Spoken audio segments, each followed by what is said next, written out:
Sebentar ya.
Bismillah.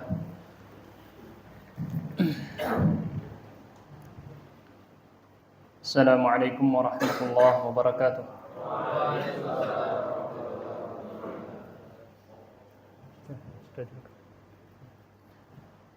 Alhamdulillahirabbil alamin wa bihi nasta'inu ala umurid dunya waddin wassalatu wassalamu ala nabiyyina Muhammadin wa ala alihi wa ashabihi ajma'in, amma ba'd. Baik jemaah sekalian, semoga senantiasa dirahmati oleh Allah. Pembahasan kali ini kita akan melanjutkan dari kajian sifat salat Nabi yang sekarang kita sebenarnya kemarin ada pembahasan yang belum kita bahas ya. Terkait di akhir ketika tasyahud dan juga ketika salam ada beberapa pembahasan. Mungkin kita lompati dulu itu agar nanti kita bahas dalam materi seputar ringkasan sifat salat Nabi dari awal sampai akhir. Tetapi dalam kesempatan kali ini kita akan fokus membahas apa yang kita lakukan atau apa yang Rasulullah lebih tepatnya lakukan setelah beliau mengucapkan salam. Ini tidak ada di dalam kitab yang kita kaji, tetapi saya ambilkan dari materi lain yang juga judul kitabnya sama, Sifat Salat Nabi, atau berkaitan dengan sifat salat Nabi, dari Ensiklopedia Fikih yang berasal dari website Ad-Durar As-Saniyah karangan dari Syekh Alawi bin Abdul Qadir As-Saqqaf. Kita akan bahas pertama di sini doa-doa yang diucapkan atau disunnahkan setelah salam. Dari hadis riwayat Muslim dari Thauban radhiyallahu anhu, maula Rasulullah. Maula itu adalah budak yang dibebaskan. Jadi dia budak terus dibebaskan disebut dengan maula. Jadi Thauban, sahabat Nabi ini dijuluki juga maulanya Rasul karena beliau dulunya budak lalu Rasulullah bebaskan. Rasulullah SAW dahulu, kata Thauban, apabila beliau selesai dari melakukan sholat mengucapkan istighfar 3 kali. Astaghfirullah, astaghfirullah, astaghfirullah. Jelas ya? Dan ini menggunakan lafadz kana Rasulullah idza. Kalau kana berarti dahulu Rasul apabila, menunjukkan kebiasaan. Rasulullah kebiasaannya seperti itu. Jadi selesai kita salam, apa yang kita ucapkan? Astaghfirullah, astaghfirullah, astaghfirullah. Umum apapun dosa yang kita lakukan, terutama yang berkaitan dengan sholat kita. Sholat, selama sholat juga khusyuk. Mikirin makan, mikirin apa, mikirin itu, pasti banyak ya. Selama sholat nggak khusyuk, malu kita menyerahkan sholat ini kepada Allah, takut nggak diterima. Maka yang kita lakukan adalah mohon ampun. Ya Allah, maaf tadi saya sholat nggak khusyuk. Astaghfirullah, astaghfirullah, astaghfirullah. Dan ini sering kita temukan di dalam ibadah-ibadah yang kita lakukan. Baik dalam ibadah zakat, sholat, atau apapun ibadah dalam Islam, selalu digandengkan. Setelah selesai ibadah, ada istighfar. Seperti halnya yang dilakukan di dalam surat An-Nasr. idza jaa nasrullahi wal fath wa ra'aitan nasa yadkhuluna fi dinillahi afwaja fasabbih bihamdi rabbika wastaghfir. Disuruh minta ampun. Dan ayat ini menjelaskan tentang akhir dari ajal Rasul. Sudah mau datang ajalnya Rasul, Rasul sudah mau meninggal. Tugas misi dakwah sudah selesai. Yang diperintahkan fasabbih bihamdi rabbika wastaghfir. Karena apapun ibadah yang kita lakukan pasti nggak sempurna. Maka untuk menyempurnakan yang kurang tadi adalah dengan mengucapkan astaghfirullah. Jelas ya? Baik. Ada bacaan yang lain, bacaan berikut ini kurang terkenal dipakai. Bacaan ini kurang terkenal dipakai, tapi kita kenalkan saja agar kita tahu ya sunnahnya ini. Dari Al-Imam Muslim rahimahullah dalam kitab sahihnya meriwayatkan dari Al-Barra bin Azib radhiyallahu anhu. Beliau berkata, dahulu kami apabila kami sholat di belakang Rasulullah, kami senang untuk berada di sebelah kanan beliau.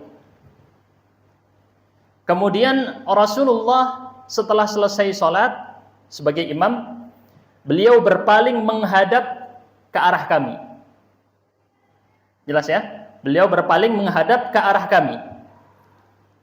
Ini penjelasannya perlu kita lihat lagi, tapi makanya kalau kita lihat di sini berarti Al-Barra bin Azib suka berada di sebelah kanannya Rasul. Maksudnya di bagian belakang tapi sebelah kanan. Kemudian Rasulullah menghadap ke arah, entah mungkin seluruh jamaah atau mungkin yang dimaksud menghadap ke arah yang agak sebelah kanan tadi. Wallahu a'lam, tentang maksud tersebut harus dicek lagi syarahnya ya. Kebetulan ini saya baca teksnya teks Arab ya, teman-teman sekalian, bukan teks Indonesia. Kemudian aku mendengar Rasulullah bersabda atau berkata, Rabbi qini adzabaka yauma tab'atsu ibadak. Ya Allah, jagalah aku dari azabmu di hari engkau membangkitkan seluruh hamba-hambamu. Ini Rasulullah yang dijamin gak mungkin diazab.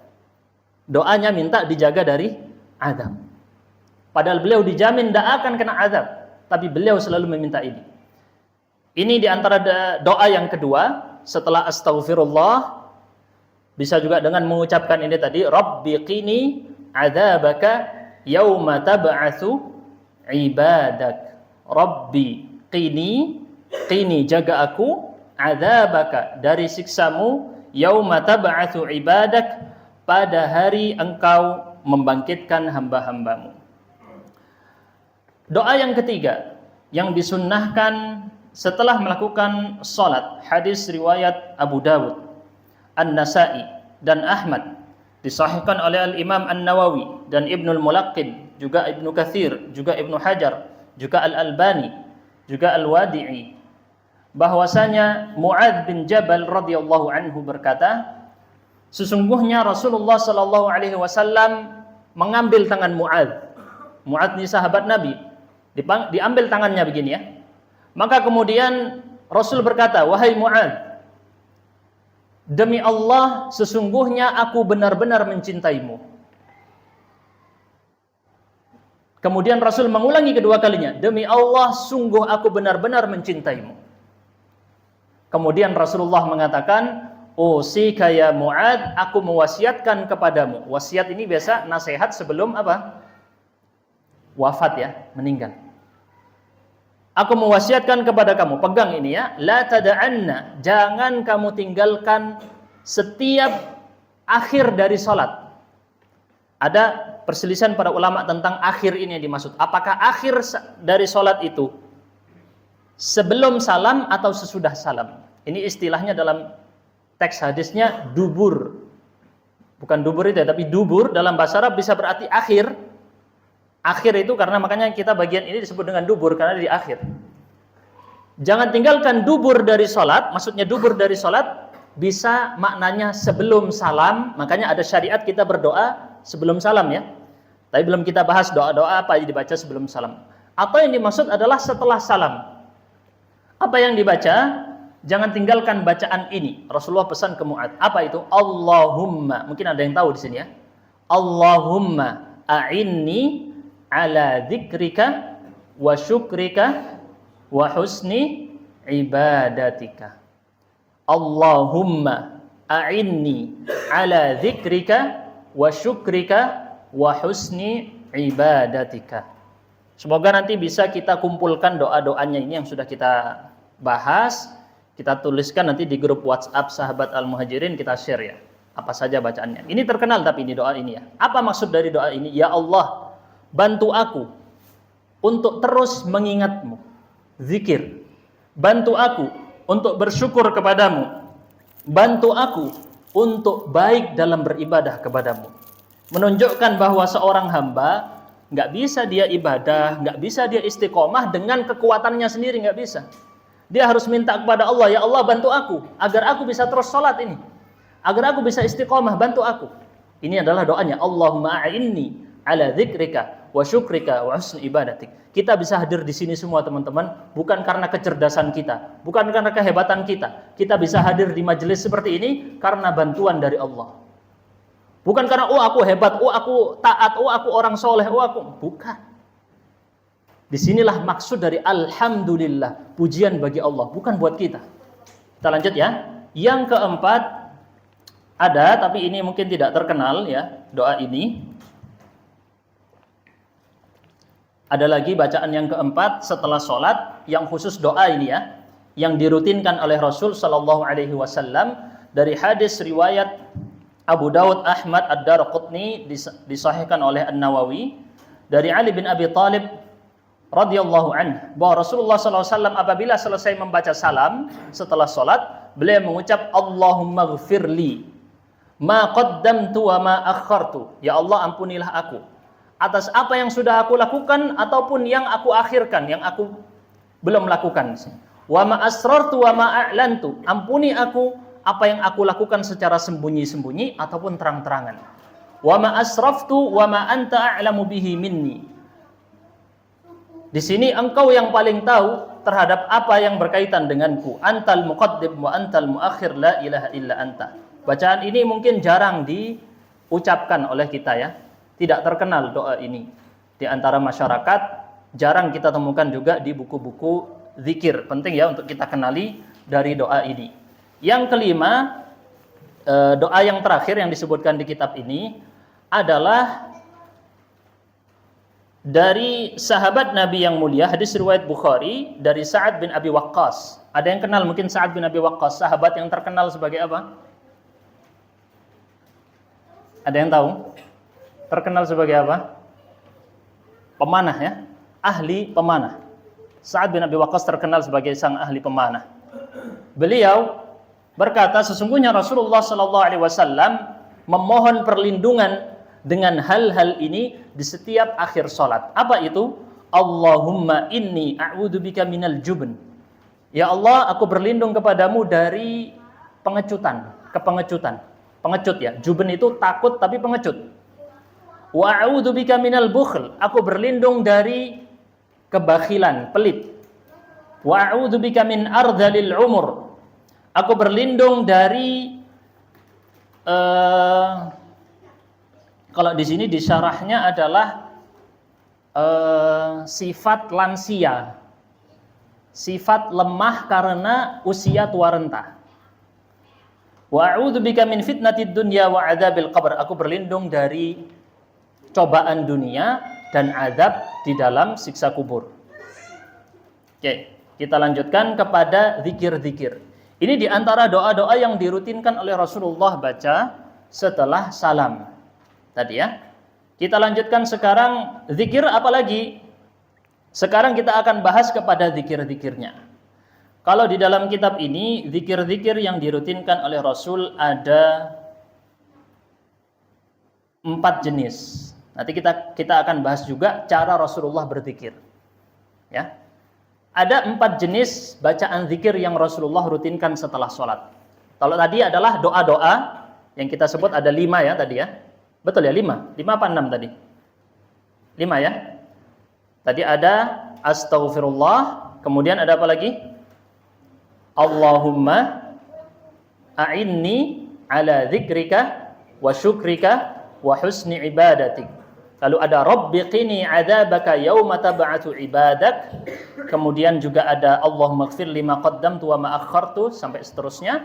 Lalu yang terakhir adalah Allahumma inni a'udzubika minal jubn wal bukhl wa a'udzubika min ardhilil umur wa a'udzubika min fitnatid dunya wa adzabil qabr.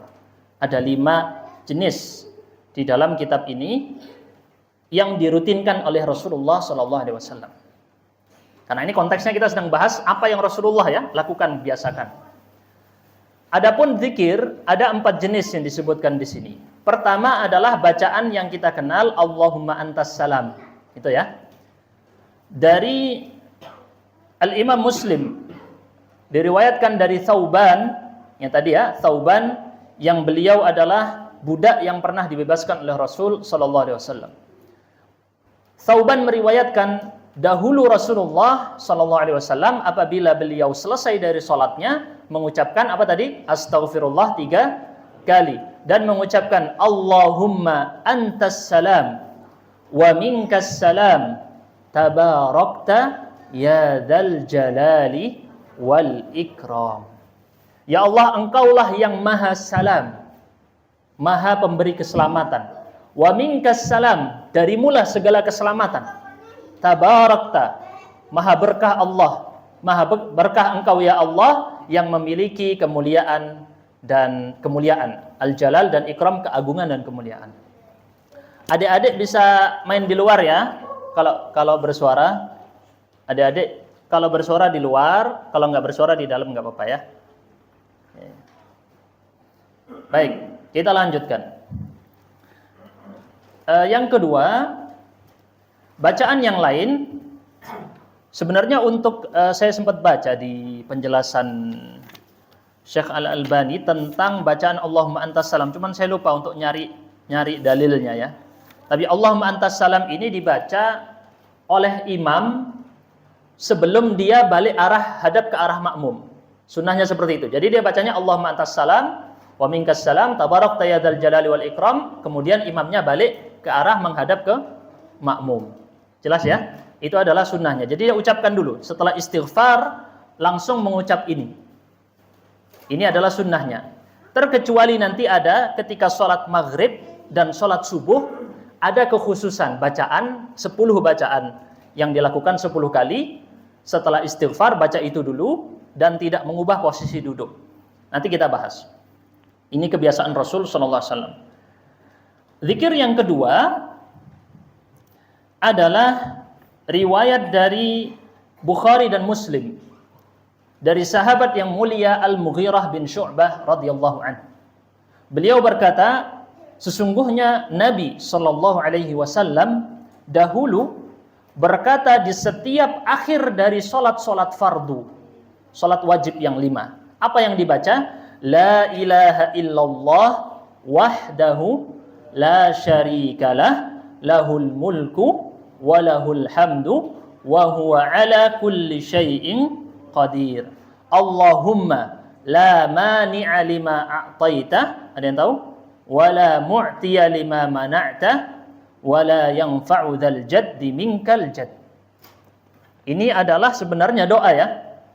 Doa yang bergabung dengan zikir di sini.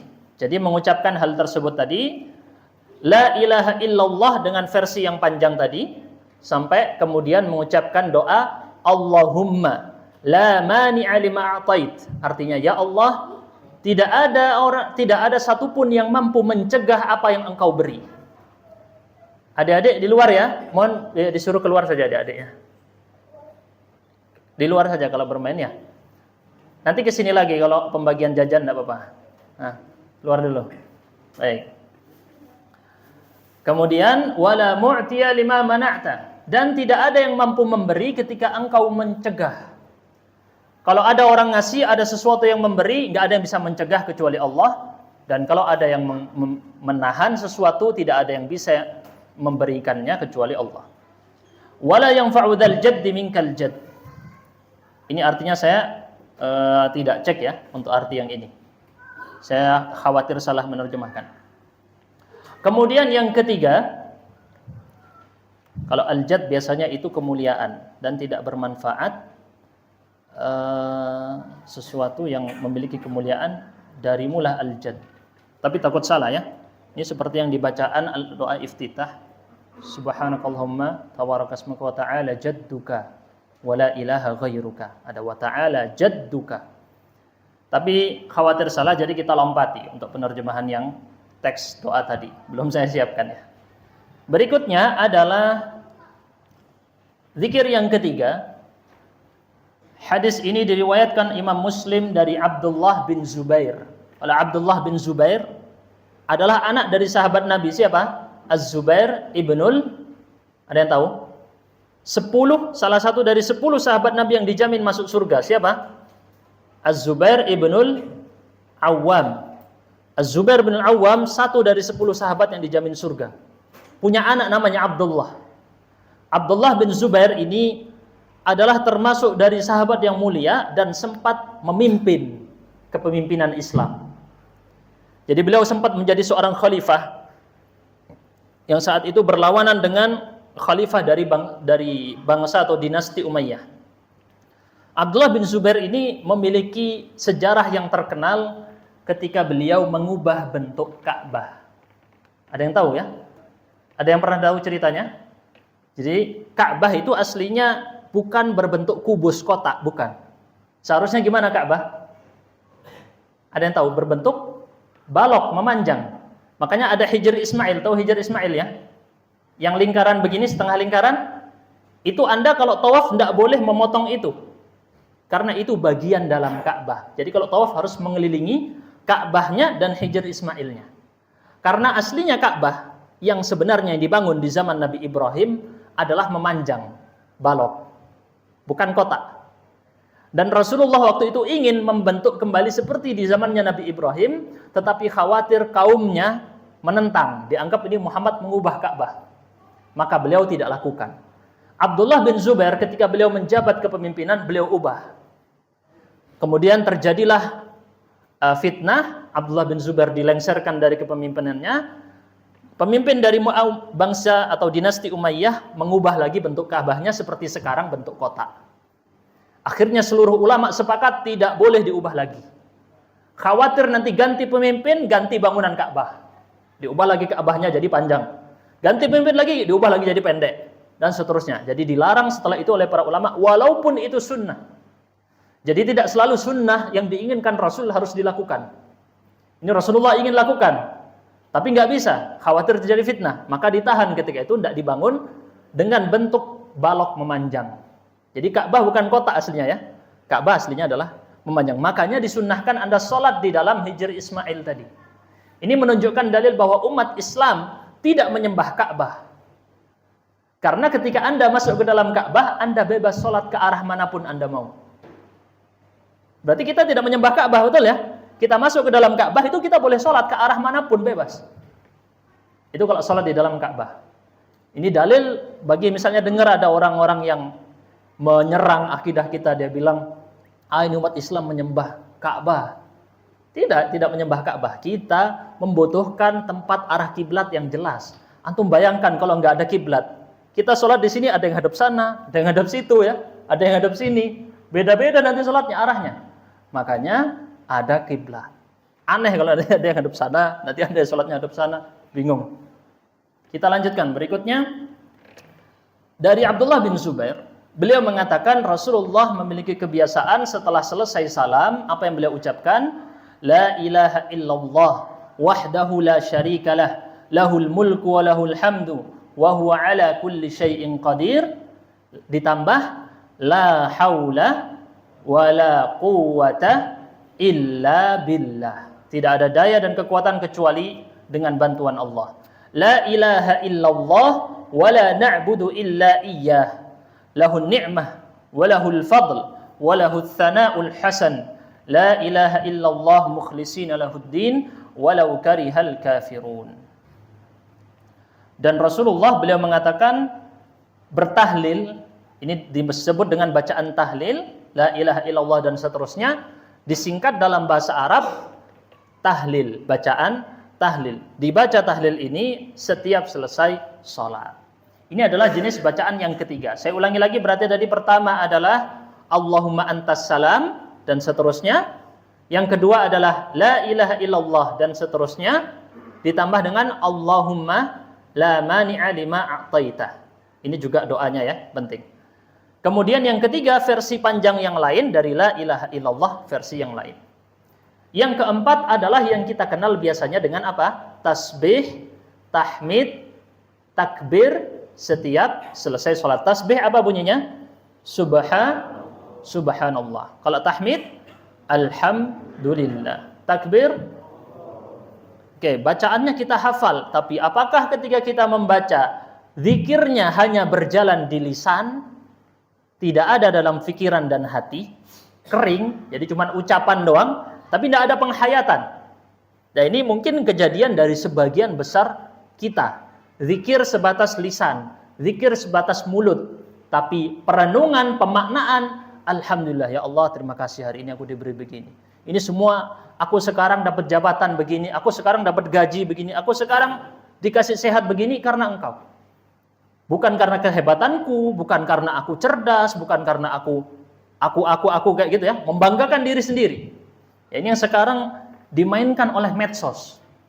Medsos ini memainkan emosi dari orang. Dibikin, oh Anda hebat, kamu hebat ini, like-nya banyak. Dimainkan perasaan, oh Anda hebat, kamu jadi sukses ini karena kamu gitu. Ini ditangkis oleh kita dengan zikir-zikir ini tadi. Alhamdulillah, alhamdulillah. Ingat, oh iya ini bukan karena saya. Saya sekarang bisa punya rumah ini bukan karena kehebatan saya. Saya sekarang punya mobil, saya bisa nyekolahkan anak saya sampai S1, S2, bukan karena kekuatan saya. Diingat lagi, alhamdulillah. Ini penting ya Pak ya. Allahu Akbar juga diingat. Allahu Akbar, oh iya, urusan pekerjaan ini kecil, Allah lebih besar. Urusan Allah lebih besar. Urusan saya sekarang pingin biar bisa sekolah lanjut kemana, pingin sukses, itu urusan kecil. Ini urusan Allah lebih besar. Allahu Akbar, Allahu Akbar. Hal seperti ini yang butuh perenungan yang mendalam. Kita lanjut sekarang untuk 3 jenis bacaan ini tadi, ada 4 cara Rasulullah praktekkan.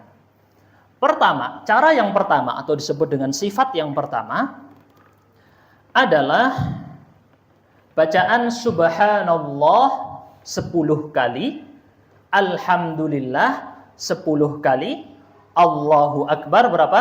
10 kali juga. Semuanya 10 kali. Mudah ya Pak ya? Mudah ya?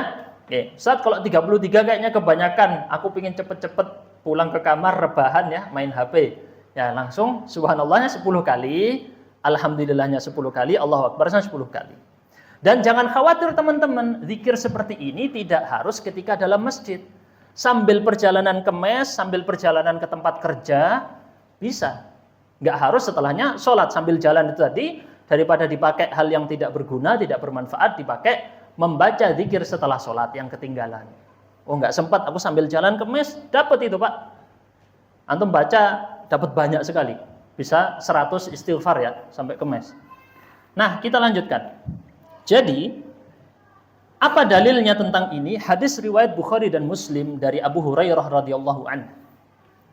Dahulu para sahabat lapor kepada Rasul, wahai Rasulullah, ini orang-orang kaya bisa dapat derajat tinggi nanti, tingkatan surganya tinggi banget. Bisa dapat level surga yang sangat tinggi. Maksudnya mereka, ini kok orang-orang kaya dari orang-orang muslim waktu itu, loman, suka ngasih harta. Dikit-dikit ngasih harta, iri mereka. Yang orang miskin, sahabat Nabi yang miskin, salah satunya kan Abu Hurairah kan nggak punya rumah Pak. Tinggalnya dari Ahlus Sufa yang tinggal di bagian belakang masjid itu mereka. Jadi sahabat-sahabat Nabi yang Ahlus Sufa ini kan mereka nggak punya rumah aja nggak punya, apalagi harta buat sedekah. Sedangkan sahabat-sahabat Nabi yang lain, yang pedagang, yang kerja di pasar, duitnya banyak, sedekahnya lancar. Maka mereka iri, ya Rasul nanti kalau mereka level surganya tinggi, terus kami gimana?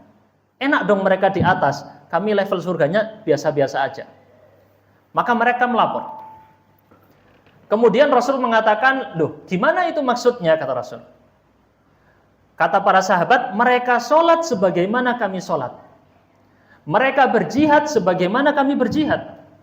Tapi mereka berinfak harta dari harta-harta mereka yang lebih. Sedangkan kami nggak punya harta yang buat sehari-hari aja nggak ada, apalagi buat dikasih orang.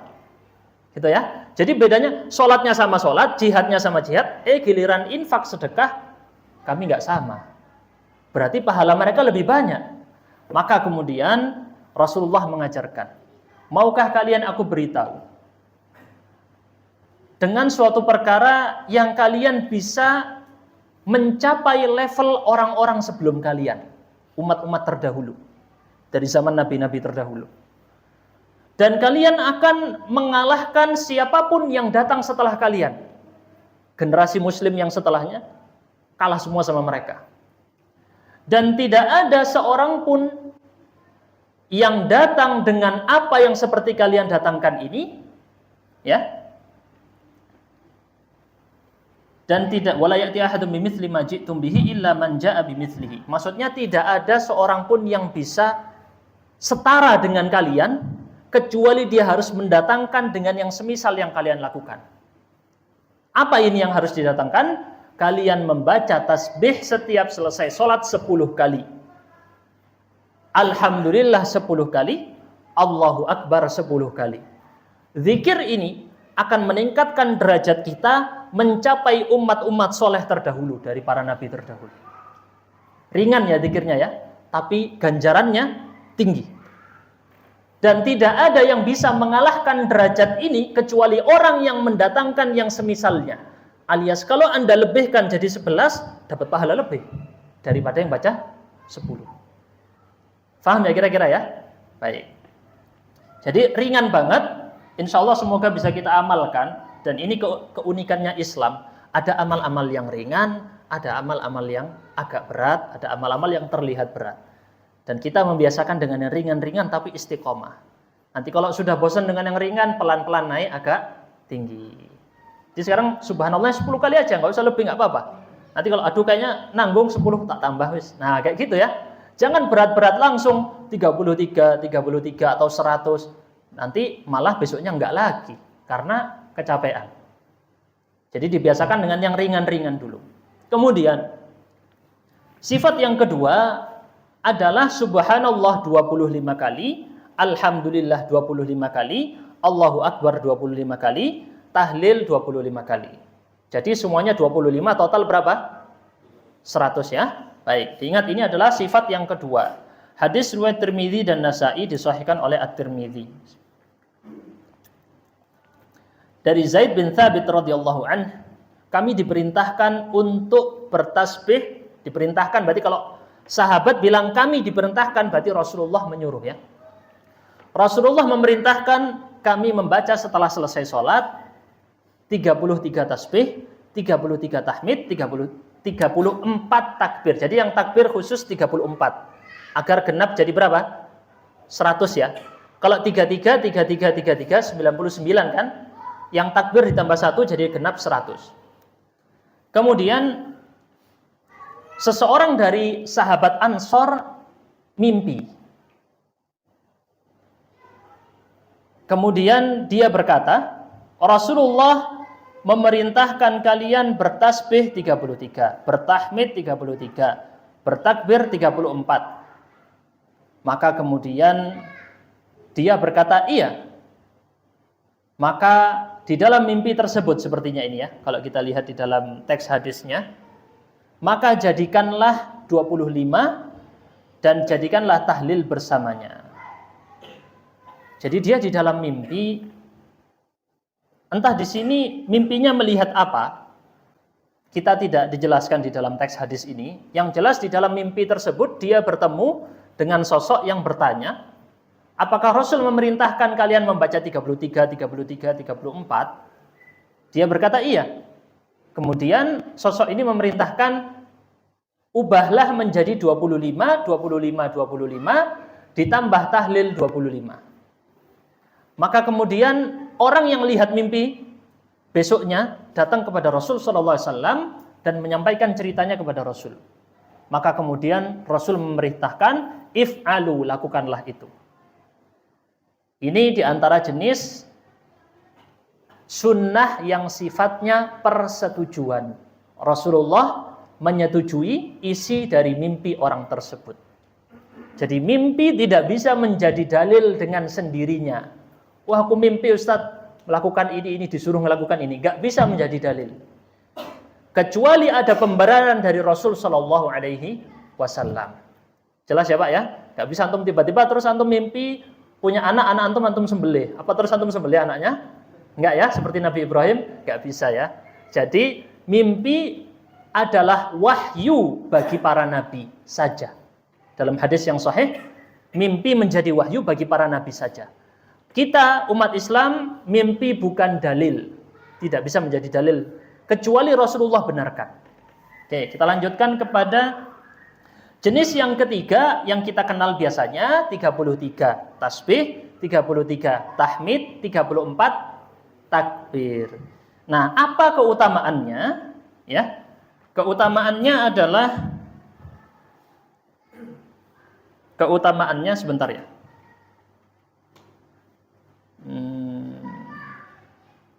Keutamaannya sebenarnya disebutkan, jadi setelahnya membaca 30, kalau yang ini tidak ada keutamaannya secara jelas, hanya Rasulullah menganjurkan.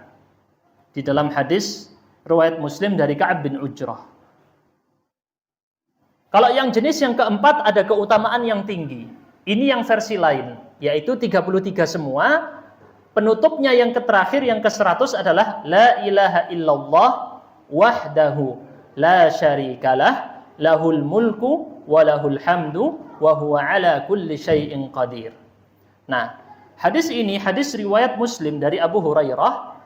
Rasulullah bersabda, barang siapa yang bertasbih setelah selesai sholat 33 dan bertahmid 33 dan bertakbir 33, maka itu adalah 99.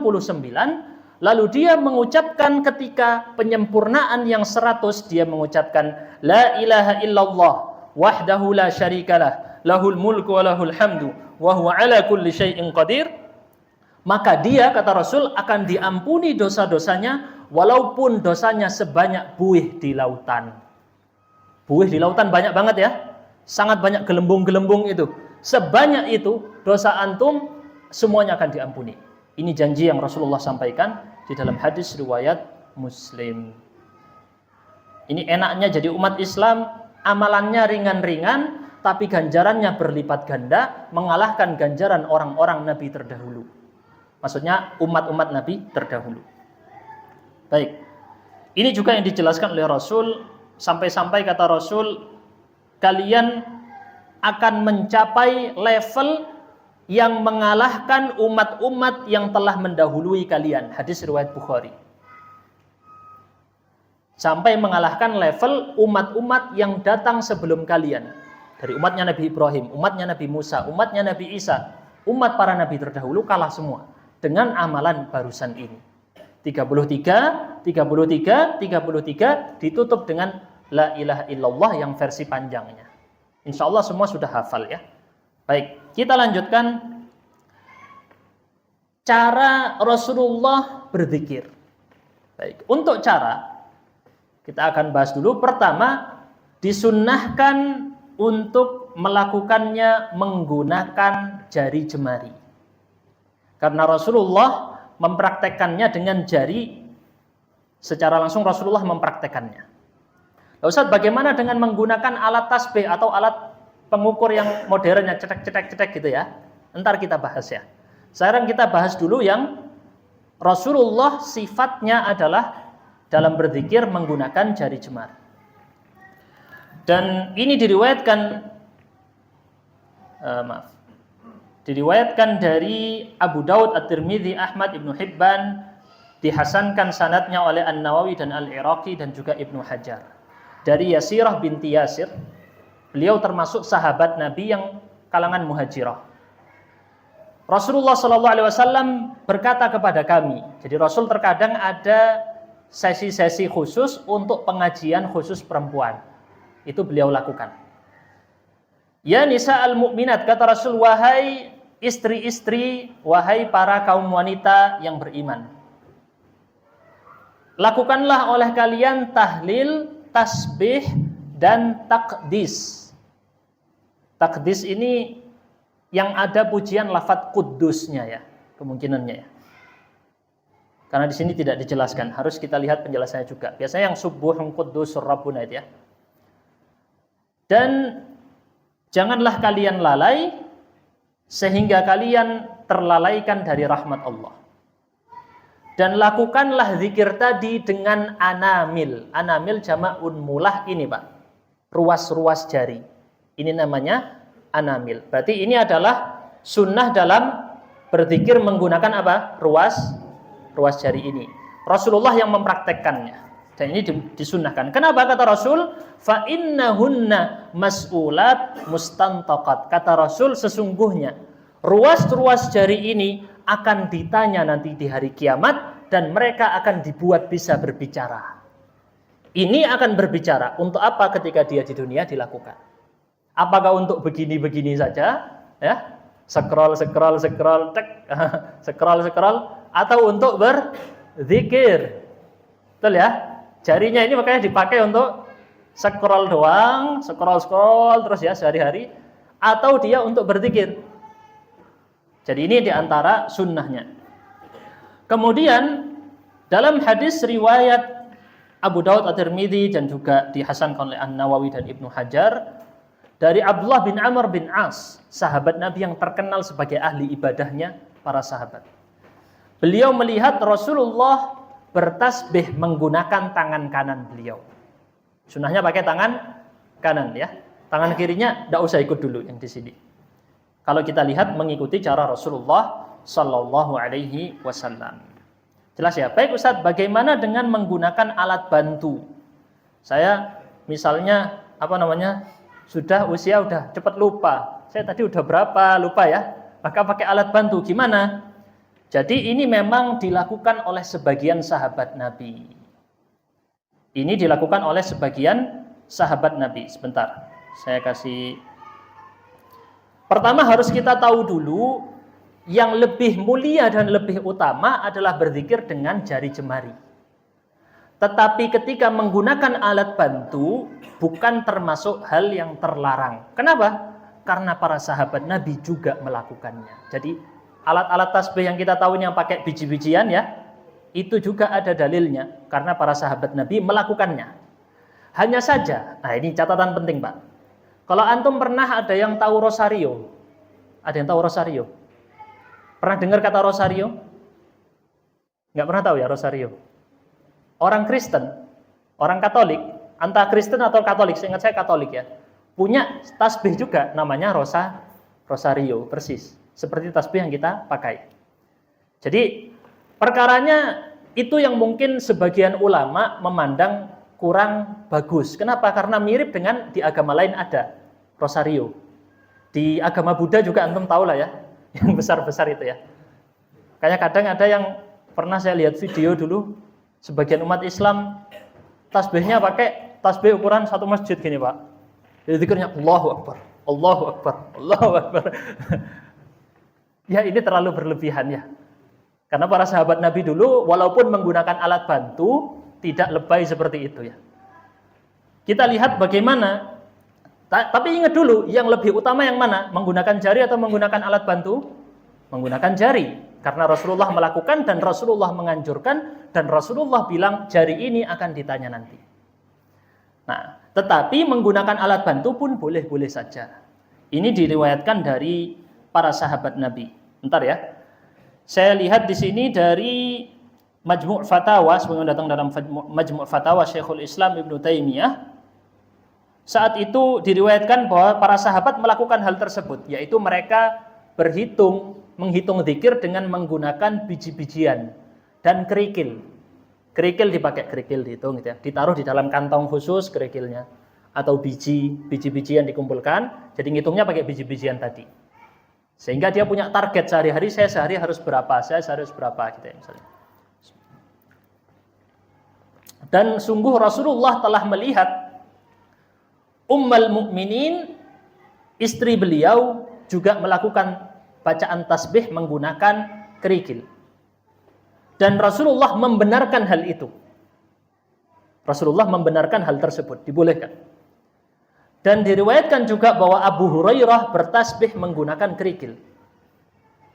Jadi memang dipraktekkan oleh sebagian para sahabat Nabi. Ini contohnya adalah yang dilakukan oleh Ummul Mukminin, tapi nggak disebutkan siapa ini. Mungkin Aisyah atau siapa ya? Salah satu istri Nabi, dan juga dipraktekkan oleh Abu Hurairah radhiyallahu anhu. Dan ada lagi riwayat-riwayat dari para sahabat yang lain. Ya.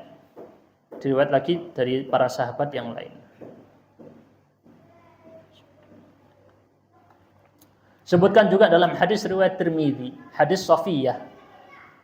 Suatu saat Rasulullah masuk ke rumahku. Sedangkan di hadapanku ada 4.000 biji-bijian. Aku bertasbih dengan menggunakan 4.000 biji-bijian tadi. Kemudian Rasul berkata kepadaku, engkau telah bertasbih menggunakan ini, tidakkah aku mengajarkanmu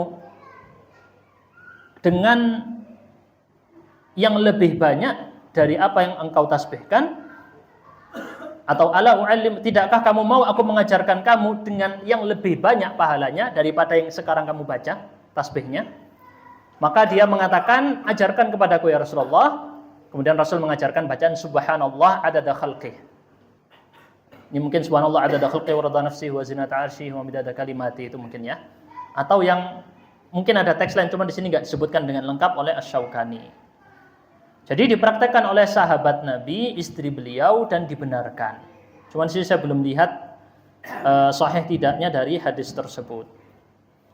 Baik, kita lanjutkan. Jadi kalau kita simpulkan di sini, memang sebagian ulama membolehkan penggunaan alat bantu tadi dalam rangka mempermudah.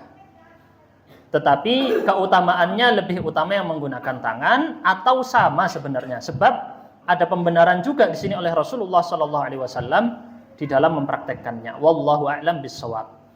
Kita lanjutkan sekarang dengan, masih cukup ya waktunya ya, tentang bacaan Quran setelah sholat. Apa yang disunnahkan membaca setelah sholat? Pertama, ayat kursi. Ayat kursi jangan ditinggalkan setelah selesai sholat. Jangan pernah ditinggalkan. Anda mungkin keburu-buru, cepat-cepat pergi, lupa baca yang lain-lain, tapi ayat kursi jangan pernah ditinggalkan. Kenapa begitu? Ayat kursi ini keutamaannya luar biasa, dibaca setelah sholat. Saya bacakan ya dalilnya. Bentar.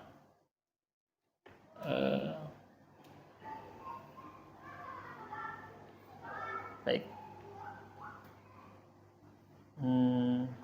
Ini. Hadis riwayat An-Nasa'i disahihkan oleh Ibnu Hibban dan yang lain-lain dari Abi Umamah Al-Bahili. Rasulullah bersabda sallallahu alaihi wasallam, barang siapa yang membaca ayat kursi setiap selesai sholat fardu, dia tidak akan dicegah masuk ke dalam surga kecuali oleh kematian. Tidak ada yang mencegah dia masuk ke dalam surga kecuali kematian. Intinya dia ada jaminan masuk surga. Makanya jangan pernah ditinggalkan ayat kursi. Habis sholat subuh ayat kursi. Setelah selesai baca bacaan tadi, jangan lupa ayat kursi. Selalu dibaca setiap selesai sholat. Ini juga diantara kebiasaan Syekhul Islam Ibnu Taimiyah rahimahullah. Di dalam riwayat sejarah beliau, beliau setiap selesai sholat tidak pernah meninggalkan bacaan ayat kursi sama sekali. Sebab ini ada jaminan masuk surga. Apalagi bacaan Quran yang disunnahkan setelah selesai sholat, yaitu 3 kul. Yang antum kenal dengan 3 kul itu ya. Kul huwallahu ahad, kul a'udzu birabbil falaq, qul a'udzu birabbin nas. 3 ini dibaca. Rasulullah memerintahkan hal tersebut kepada Uqbah bin Amir dalam hadis yang sahih riwayat Abu Daud dan Tirmidzi dan lain-lain. Disuruh membaca al-mu'awwidzat. Al-mu'awwidzat adalah nama untuk 3 surat ini. Surat yang dipakai untuk memohon pertolongan, perlindungan. Disunahkan ya. Baik, selanjutnya sebagai penutup. Jadi kalau kita sudah kenal apa saja yang dibaca-baca tadi, diingat baik-baik dan langsung dipraktekkan. Nggak bisa semua praktekkan sebagian. Nggak bisa yang banyak praktekkan yang 10-10 tadi. Nggak bisa sama sekali, minimal sholat jemaah di sini ya. Baik. Sekarang masalahnya adalah yang disunnahkan itu membaca zikir ini dikeraskan atau dipelankan. Yang mana yang lebih utama? Betul ya? Dikeraskan atau dipelankan? Memang ada perselisihan di antara para ulama dikarenakan memang ada 2 versi dalil. Dalil-dalil yang menjelaskan keutamaan dikeraskan dan dalil-dalil yang dijelaskan keutamaan dipelankan. Tapi apapun itu tidak boleh semuanya sepakat kalau keras tidak boleh mengganggu orang yang lain. Jelas ya Pak ya?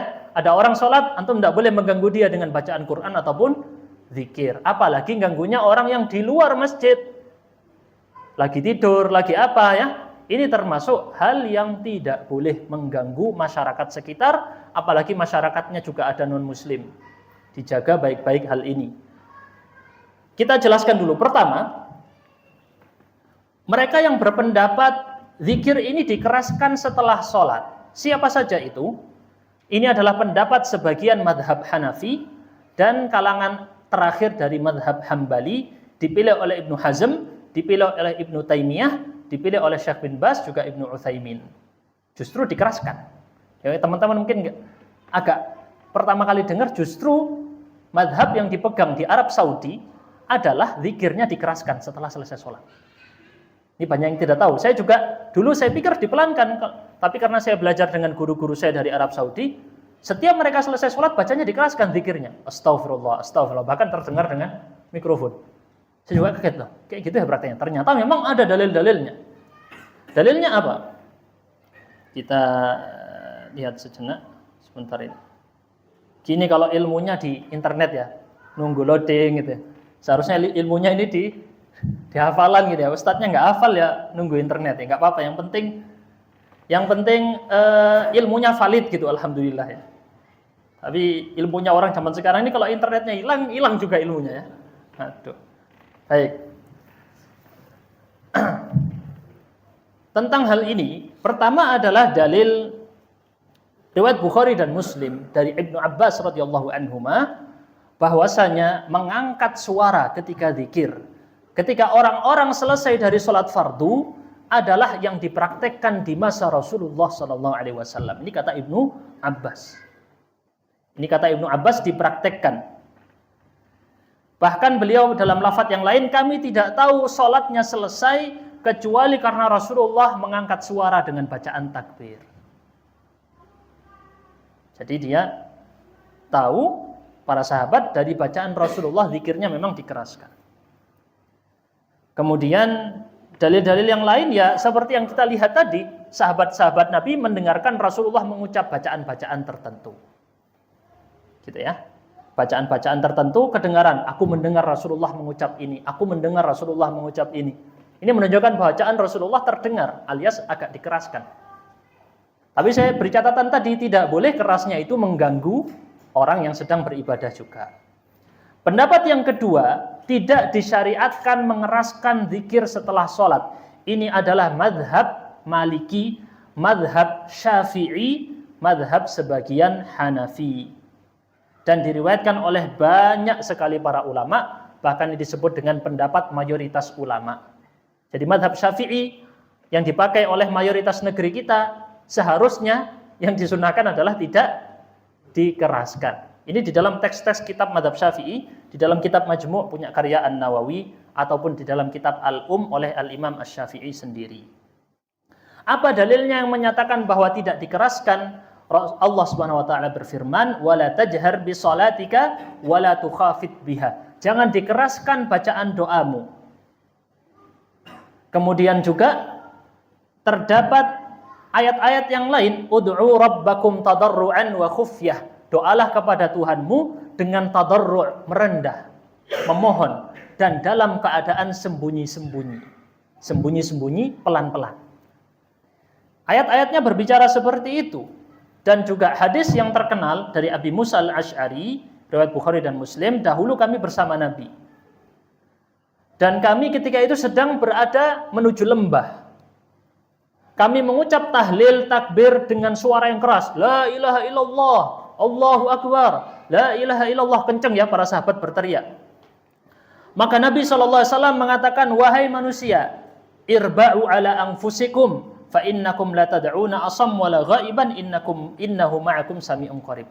Intinya Rasul mengatakan jangan keras-keras, secara makna begitu ya. Karena kalian tidak berdoa kepada yang maha, kepada yang tuli ataupun sesuatu yang ghaib. Allah itu maha mendengar, Allah maha dekat, enggak perlu teriak-teriak. Ini adalah teguran dari Rasul kepada para sahabat tersebut. Jadi ini adalah perselisihan seperti yang kita sebutkan tadi, tetapi semua sepakat insya Allah tentang masalah tidak boleh zikir yang keras tadi mengganggu orang lain. Terus kita lanjutkan dengan yang terakhir adalah bagaimana Ustadz sebagai penutup ya, dengan praktek zikir berjamaah. Nah ini mungkin agak sensitif sedikit tentang masalah zikir berjamaah, tetapi saya akan menukil sebuah kejadian yang pernah terjadi di zaman sahabat yang mulia Abdullah bin Mas'ud. Abdullah bin Mas'ud adalah sahabat Nabi yang tugas berdakwah di Irak. Irak semua di situ murid-muridnya Abdullah bin Mas'ud. Perannya sangat besar, qiraah Al-Quran salah satunya qiraah Abdullah bin Mas'ud, salah seorang ulama besar dari para sahabat. Suatu saat dahulu para tabi'in duduk di dekat pintu rumahnya Abdullah bin Mas'ud sebelum sholat zuhur, kira-kira ini ya. Ketika itu kemudian Abdullah bin Mas'ud keluar, maka kami berjalan bersama Abdullah bin Mas'ud menuju masjid. Lalu datang sahabat Nabi yang lain, Abu Musa al-Ash'ari radhiyallahu anhu. Dan dia berkata, apakah Abu Abdurrahman Abdullah bin Mas'ud keluar kepada kalian? Kami berkata tidak. Fajalasa ma'ana hatta kharaj falamma kharaja qumna ilaihi jami'an. Intinya di situ ketemulah Abu Musa dengan Abdullah bin Mas'ud. Maka Abu Musa berkata, wahai Abdullah bin Mas'ud, aku melihat tadi di masjid ada perkara yang aku ingkari. Tetapi aku lihat itu pasti bagus. Enggak aku lihat kecuali itu bagus. Jadi aku mau ngingkari tapi aku lihat itu bagus, katanya ya. Maka Abdullah bin Mas'ud bilang, apa itu perkaranya? Maka beliau mengatakan, kalau kamu masih hidup, maksudnya kalau kamu mau, kamu bisa lihat. Maka kemudian beliau berkata, Abdullah bin Mas'ud, aku melihat suatu kaum yang mereka membuat lingkaran. Ya, lingkaran di masjid menunggu sholat. Setiap lingkaran ini tadi ada satu pemimpinnya. Di tangan-tangan mereka ada kerikil-kerikil. Maka kemudian pemimpin dari setiap lingkaran ini halaqah ya, lingkaran-lingkarannya majelis-majelis zikir gitu ada beberapa nunggu waktu sholat. Setiap lingkaran ada pemimpinnya. Pemimpinnya tadi mengatakan kepada jemaahnya yang di lingkaran tadi, ucapkan takbir 100 kali. Maka mereka mengucapkan takbir 100 kali. Allahu Akbar, Allahu Akbar, Allahu Akbar gitu ya. Kemudian pemimpinnya bilang, ucapkan tahlil 100 kali. La ilaha illallah, la ilaha illallah. Rame-rame bersama-sama. Kemudian dia mengucapkan tasbihlah 100 kali. Bareng-bareng juga, semuanya bareng-bareng mengucapkan 100 kali. Maka kemudian Abu Musa al-Ash'ari berkata, apa pendapatmu tentang mereka? Pendapat kepada Abdullah bin Mas'ud. Bingung ya, Abu Musa mau ngingkari.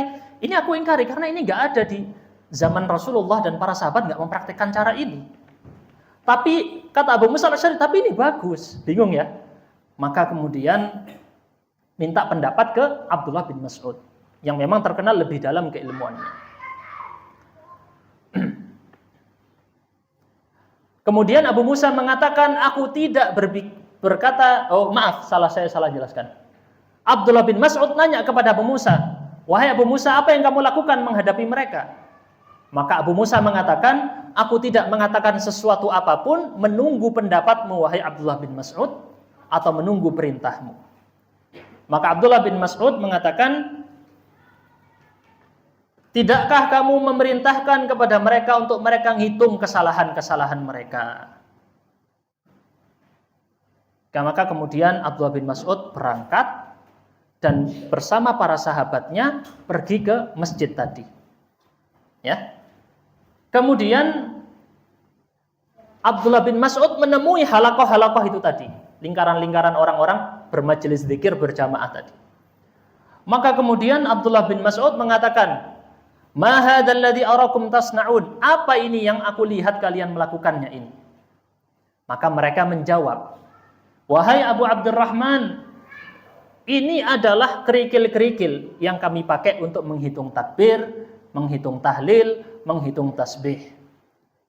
Maka Abdullah bin Mas'ud bilang, "Hitunglah kesalahan-kesalahan kalian. Aku menjamin tidak akan sesuatu dari kebaikan kalian itu ada yang hilang. Waihakum ya ummata Muhammad, celaka kalian wahai umat Muhammad, ma asra'a halakatakum, ma asra'a halakatakum." Ma di sini ta'ajjubiyah, bermakna takjub, heran. Betapa cepatnya kalian itu rusak. Abdullah bin Mas'ud sampai bilang kayak gitu.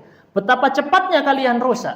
Demi zat yang jiwaku berada di tangannya, innakum la'ala millatin hiya ahda min millati Muhammad. Sesungguhnya kalian sekarang merasa di atas ajaran yang lebih baik dari ajarannya Muhammad. Kemudian, atau sebenarnya, jadi kata Ibnu Mas'ud, sesungguhnya kalian antara kalian mengklaim kalian lebih bagus dari ajarannya Muhammad, atau kalian sedang membuka pintu kesesatan. Sampai sekeras ini seorang sahabat Nabi mengingkari perkara yang tidak diajarkan oleh Rasul dalam tata cara beribadah. Abdullah bin Mas'ud menegur seperti itu. Kan Rasulullah tidak mempraktikkan hal tersebut. Kemudian kalau mereka mempraktikkan berarti mengklaim, oh saya lebih bagus dari caranya Rasulullah. Seperti itu maksudnya. Kemudian apa yang dilakukan?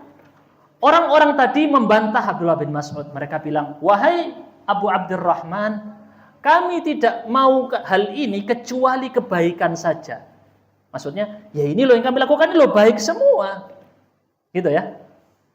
Tujuan kami, niat kami ini baik. Ma'aradna illal khair. Kami tidak ingin kecuali kebaikan. Maka Abdullah bin Mas'ud, ini bukan saya ya. Ini saya cerita kisahnya Abdullah bin Mas'ud dalam riwayat Sunan Ad-Darimi, sanadnya sahih. Abdullah bin Mas'ud menjawab apa? Kata-kata ini menjadi sebuah kaidah dalam Islam. Kam min muridin lil khairi lan yusibah. Berapa banyak orang menginginkan kebaikan tapi tidak mendapatkan kebaikan itu. Berapa banyak orang menginginkan kebaikan tapi kebaikan tidak mendapatinya. Sesungguhnya Rasulullah Shallallahu Alaihi Wasallam menyampaikan akan datang suatu kaum, mereka membaca Al-Quran, tetapi Al-Quran tidak melewati kerongkongan mereka, cuman dibaca.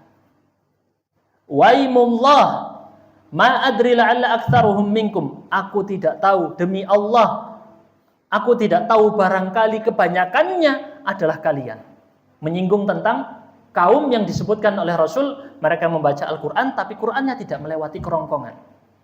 Kemudian Abdullah bin Mas'ud berpaling dari mereka dan berkata, Amr ibn Salamah, dalam riwayat yang lain tadi saya lupa, belum terjemahkan ya. Ini ada sahabat-sahabat Nabi masih ada semua. Ketika beliau mengingkari ya. Ini Abu Musa al-Asy'ari masih ada, sahabat-sahabat Nabi yang lain masih banyak. Bahkan baju-bajunya Rasulullah belum rusak, masih ada bajunya Rasul. Kemudian Abdullah bin Mas'ud bilang, bahkan wadah-wadah makan dan minum Rasul masih belum pecah. Menunjukkan kalian masih baru. Rasulullah masih baru meninggal, tapi kalian sudah membuat ajaran baru. Maka kemudian Abdullah bin Mas'ud mengingkari hal tersebut. Apa yang terjadi teman-teman sekalian? Amr bin Salamah yang menceritakan dari kalangan tabi'in kemungkinannya ya, kami melihat kebanyakan orang-orang yang tadi mengikuti halaqah zikir berjamaah tadi, mereka keluar bersama kaum Khawarij di hari Nahrawan. Ikut berperang melawan para sahabat, mereka ikut kepada golongannya kaum Khawarij. Di sini para ulama kemudian menyimpulkan bahwa kesesatan awalnya, penyimpangan awalnya kecil, ringan, tapi lama-lama akan berujung kepada pertumpahan darah. Itu pasti ujungnya. Awal-awalnya kecil Pak, yang terjadi dari kaum Mu'tazilah misalnya. Mereka awalnya kecil, mengklaim Al-Quran adalah makhluk. Ujungnya banyak ratusan para ulama dibunuh. Jadi ini adalah nasihat yang saya sampaikan dari kejadian di masa sahabat Nabi yang mulia Abdullah ibn Mas'ud radhiyallahu anhu. Semoga yang sedikit ini bisa bermanfaat buat kita semua. Dan yang paling penting, semakin kita memperbanyak zikir, semoga kita semua termasuk dari para ahli zikir yang mengingat Allah Azza wa Jalla senantiasa dalam keseharian kita. Akhirul kalam, subhanakallahumma bihamdika, asyhadu an la ilaha illa anta, astaghfiruka wa atubu ilaik. Wassalamualaikum warahmatullahi wabarakatuh.